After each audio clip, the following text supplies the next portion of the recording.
very, very good morning to all of you here, ladies and gentlemen. Thank you so much for joining us today. At the outset, I'd like to welcome you all to the DSP BlackRock Presents Cafe Mutual Confluence 2015. Now, I want to welcome you all for joining us here today with your minds, your thoughts, your ideas, and your open minds to listen to some of the most influential speakers of our industry. I'm as eager and excited, and today's theme being future ready. My name is Janvi. I'm going to be your host for today. And without further ado, I'd like to invite on stage Mr. Prem Khatri, founder and CEO of Cafe Mutual, to share his thoughts with us and tell us a little bit more about what the day holds for us. May I please invite Mr. Khatri on stage?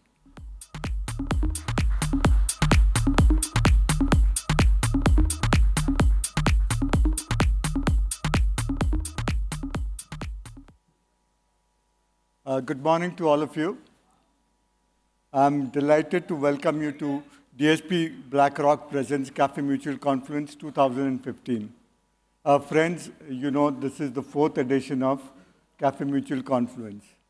And with each year, it keeps getting bigger and better. And you've helped this make it the most well-regarded event in the entire industry. So many thanks to you for your support. Friends, in December 2010, we launched Cafe Mutual.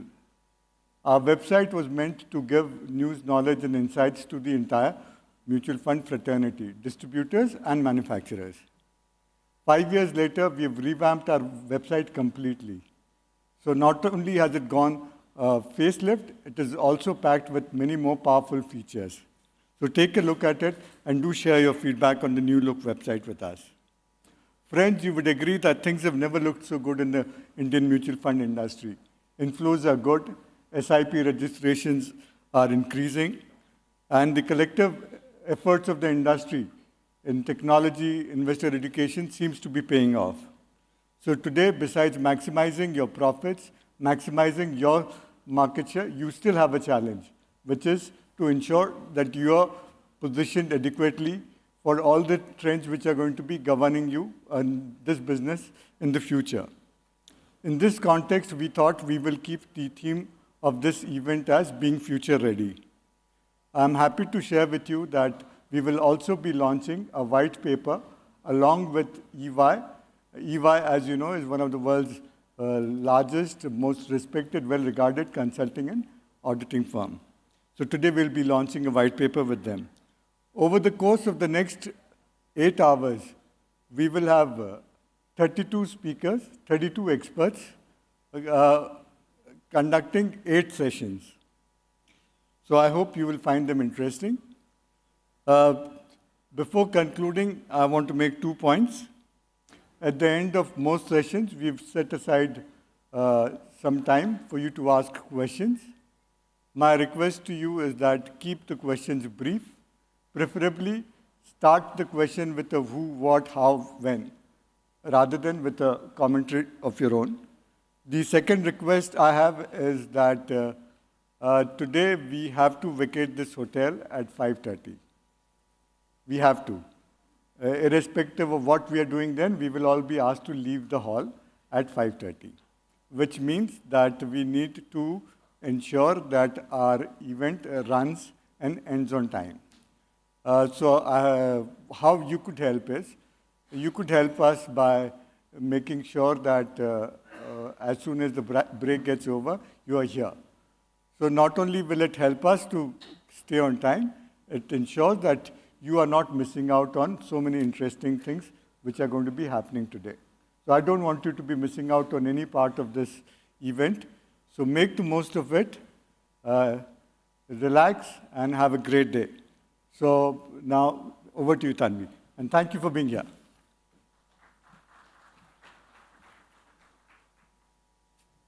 Thank you for the note, Mr. Khatri. Now we'll get started with our first session of the day, and I'd like to invite upon stage some of India's most illustrious CIOs to a panel discussion on the challenges in fund management. So may I first invite Anup Bhaskar, Head of Equity, UTI AMC. Anup is one of the most original and outspoken thinkers in fund management, and let us please welcome him on stage with a warm round of applause. Next, may I call Anup Maheshwari, EVP and Head Equities, DSP BlackRock. Anup is one of India's most seasoned investment professionals. I'm happy to call Gopal Agarwal, CIO, Mirae Asset Investment, under whose leadership Mirae's equity schemes has delivered a stellar performance. Now I call upon Prashant Jain, CIO, HDFC, who has steered his funds so well over the years. Finally, let me invite Sankaran Narain, CIO, ICICI Prudential, who is among the best regarded CIOs to join this panel. And moderating this discussion will be Sonia Shenoy and Anuj Singhal from CNBC. It's over to Sonia and Anuj. Thank you. Good morning, everyone, and thank you so much for being here. It is an absolute pleasure and honor to be amongst one of the most illustrious people in the business today. And the topic of discussion today is challenges in fund management. So we're going to, of course, talk about all that and more. But before that, just to give you some numbers, it's very interesting, Anuj. You know, we have 5 gentlemen here who have put together 91 years of experience in the mutual fund business. They manage 44% of the entire industry of equity, AUMs, and they manage 1.5 lakh crores put together of equity AUM. So that's the kind of... So we're in a rich company. Yeah, we are in very rich company. So let me kick-start this discussion with a little bit about the markets, because that's what everyone wants to know, right, with so much volatility around. Let me start off with Anup Bhaskar. Anup, good morning. Good morning. Are we still in a bull market? Yeah, we are. How can you say that with certainty? Because we have so many people out here. And we've had 16 months of flows into mutual funds which were positive, which has never been there before. So I think people still believe they are in a bull market. Okay, we are still in a bull market. Prashant, good morning. Yes. The challenge for this market is that, the FI flows have dried up, but the retail has kept its confidence in the market. We have seen record inflows over the last 2 or 3 months. Anecdotally, have you seen more inflows when the market has gone down? Because that would be great news for the market if the retail equity cult is full and truly back. Or have you seen a bit of tapering of flows over the last 2 or 3 days? So I am not aware of the last few days, but I think flows in India have been extremely healthy, and last month was particularly good when markets had come off slightly. It's a very good sign. Having said that, I believe that India, if you think 2, 3, 5 years, India is in a perpetual bull market because the economy is displaying such rapid growth. And if you look at many funds in the industry, every 5 years or so, the NAVs have doubled. Even if you look at last 5, 7 years. So I feel that in any case, our P's are now down to 14 times. So I don't think at this stage, at these valuations, you can be pessimistic about the markets. So from current levels, do you think Indian market will still, the equities will still beat returns from fixed income, from real estate, from gold? Because that's what the retail public wants to know, that if they have to invest right now, is equity still a preferred asset class? So I think, yes, equities to my mind is the best asset class of the ones you mentioned. And I think real estate is, outlook to my mind is not very good, even though I'm not an expert on real estate, because the gap between rental yields and mortgage rates is one of the highest that we have seen in the past. And it is also very high compared to other countries. And what that means is that your EMIs are equal to 5 times the rent, which means real estate has become unaffordable. And gold, I think, is a very misunderstood asset class by Indians. And returns of gold longer term also are near bank deposits with far higher volatility. So if you can invest for 5 years, tolerate volatility, and still be satisfied with fixed income kind of returns, I think equities are a far superior option. And in any case, rising US rates, I don't think will do any good to gold prices. Okay, so equities are a far superior option. Well, that's what we're all here for. Anup Maheshwari, come in on that, because we haven't seen any major correction in this bull run up until now. It started at what, 5,100, and now we've seen about, what, a 15% correction from the top. Do you get a sense that perhaps we could see some more of a slowdown in this move? It's difficult to gauge short-term sentiment. On your question of whether you're bullish or bearish, it's also a function of your time frame. The longer you go out, the more bullish you will be on equities. And we're all fund managers, so we're always going to be bullish. But the fact is, in the near term, you will have these sort of volatilities, and you can't really predict exactly how much or how deep. But the fact is, most of these corrections, whenever you get in excess of a certain level, 10 or 15%, it tends to be an interesting buying opportunity. You know, we've seen a lot of people are comparing this correction to what happened in previous Septembers in 2008 and 2001. And the interesting thing was both of those corrections were covered back. The entire correction was covered back in 3 and 8 months, respectively. So I think it's a matter of time frame more than anything else when you take a view on the asset class. I think everyone has to have the right orientation or mindset on time that you're planning to spend with the asset. That obviously makes equities very interesting. So can't predict the short-term correction, but it's obviously a great chance to buy if you're a good long-term investor. Okay.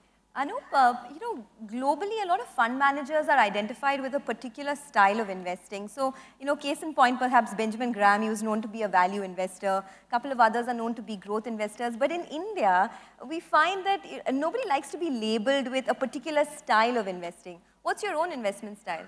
Mine? Or his? Yeah. He's looking at you.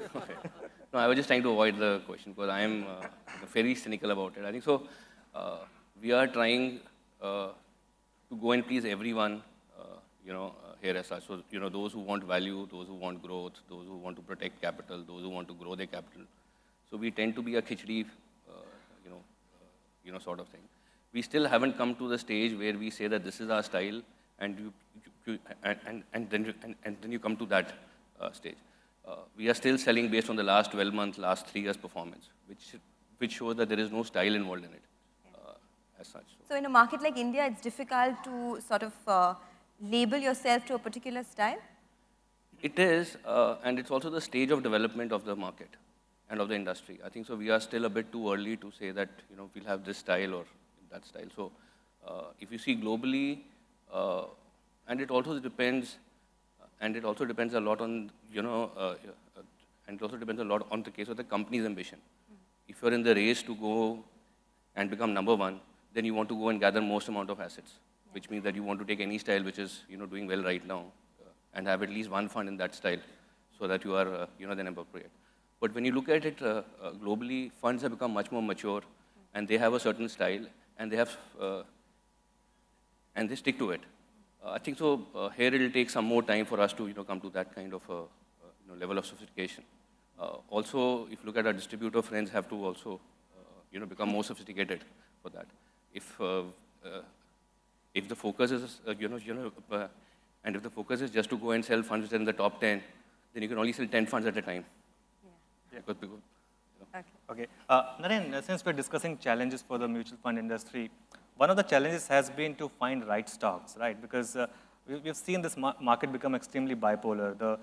The quality stocks have become more and more expensive, and there's so many stocks which have balance sheet problems, which have become extremely cheap, but still nobody wants to buy them.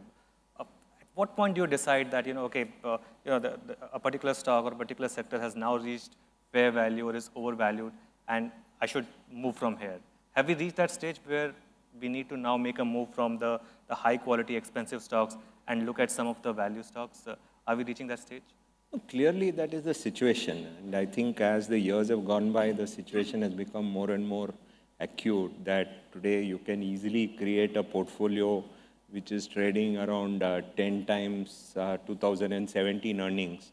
Or you can create a portfolio which trades at about 25 times 2017 earnings. So I would say the challenge is that, you don't know the turning point, and you know that it is going to work, but you don't know the turning point when it happens. We all thought maybe the election was that turning point, but 3 months after the election, that whole process immediately failed, and the last 1 year has been again back to the 2008 to 2014 May situation. So I think, but if you are an investor, you want the investor to make money. Historically, you have not made money by investing very costly. So I think at the cost of short-term pain, you have to make that switch. And we are not talking about small sums of money. So you can't say, I'll wait for that exact day and I'll identify and I'll buy. Like, for example, Seth Klarman, who's a famous value investor, says there's much more volume on the way down than on the way up. So we can't afford to wait for the way up because we have to deploy large sums of money. We have to we have to buy on the way down. So that's why I think it is not much of a challenge, provided the distributors, customers also think long term and don't think week to week, which is our endeavor. Having said that, there are all kinds of customers, there are all kinds of asset allocators, and we have to cater to all. So that's why we have to have maybe a wider product set, a few product set which are still based on quality, and a set of companies, stocks where you invest for the long term and hope that the investor is with you to participate in it. As I think most people in this panel have been saying, since I started working in 1989, mutual equities have done a very good job over the last 26 years. But the experience of the investors is much worse than the experience of the equity market. That is primarily because there are years when they choose to stay away, when they ought to be. And that is our challenge. Similarly, today, if you look at it, people are exceptionally happy with mid-cap funds or any large-cap fund which today has a lot of mid-cap. But the fact is that in 2013, if you had gone and told people that you invested in a mid-cap fund, they would say, no, mid-cap is very risky. But today, everyone says only mid-cap is the way to go. So I think these challenges are there, and that's why there are distributors, that's why there are wealth managers, that's why there are fund managers. And we hope we'll try to communicate and succeed in getting people to make money. Indeed. Gopal, that's the point I want to take forward because, we are in a curious situation. The Nifty and Sensex are at 52-week low, and there are so many stocks at 52-week highs. So, is there temptation to look for high beta, high risk stocks right now? Or should one be comfortable now investing in some of the blue chips where we have seen 15, 20, in certain cases, 40% correction now? See, clearly, market at this juncture is sector agnostic or, so what I would say, there is value across actually. So people should really go deep down to find the stock because currently, most of the variables which were hurting the so-called the leverage balance sheet or the, the business-related issues in India are really, are reducing and as the inflation is falling, interest rates is likely to come down, currency is in support. So I would really say that this is the time to go deep and find the stock across the value chain. So I would really feel, if you are taking 3 to 5 years view, I think there is a lot of value to be created in the stocks which have been beaten down for the known reasons. Okay. Naren made an important point about the mid-cap funds, and I want to toss this question to Anup Bhaskar because a lot of us know Anup gathered a huge fan following after his Sundaram Select mid-cap fund generated, 61% annual returns between 2003 and 2007. Anup, is there still scope for that kind of returns in the mid-cap space in such a market? Seeing, that if you see the fund size that I have today, which is not, and that's at 3,000 odd crores, and I have peers which are at 11,000 crores. If I say no, then I won't get any more money in my fund. So, I'll hedge it by saying that now we have more challenges, for the next 2 years. So it will not, give the same kind of returns, and hopefully it will not give negative returns. But mid caps, because they are more in number, and we, go and play outside the benchmark a lot. So there you have more opportunity to go and create alpha. Whereas in the large cap category, there are total of actually 80, 90 large cap stocks.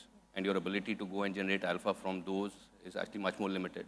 And they're very well covered in terms of, brokerage research. So you would probably have 2 or 3 months before, the same, stock gets into almost everyone's, portfolio. But if you look at the mid cap side, just because of the sheer size of numbers, you have large number of stocks. And because they are same stocks which have got history of past, people have got some kind of judgment about them, which gives you a chance, if you're more flexible, to give them another opportunity from time to time. And that's, one way you can, go and find some of these stocks which have not done, so well in the past. So actually long, answer short. Actually, we won't be able to repeat the returns, of the last 2 years, but we will still be able to give returns hopefully which are good enough for investors to. Okay. I don't think anyone here is going to take their judgment calls based on what you say on this panel for sure, or their investment calls. But you said that it's going to be challenging to generate the same kind of returns. So where do you see the alpha in a market like this? Because even if you consider this being a great time for investors to put in money, because we're now at the lower end of the range, what do you think the leaders of this market, or where do you see the alpha coming in from? I think it will come from, actually the story of last 2 years has been that companies which had more consistent numbers on a quarterly basis, have got re-rated significantly and continuously. So now you have to look at the second, third tier companies of the same industries which have not done so well, and hope that when you have more economic growth, then these companies will also be able to participate in growth. So you have companies which are priced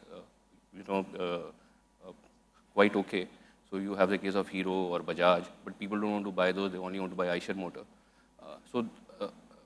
I think that once we have more economic growth, you will find that these kind of stocks will come back into the vogue, and those are the areas where you can go and generate alpha from. Yeah. Okay, Anup, what's your call? We've seen Eicher Motors, for example, generate the kind of returns that it has done for investors. We have seen a couple of other stocks become from mid caps to large caps. Any particular areas of opportunities where you think the next big growth is going to take place, which the market has still not discussed?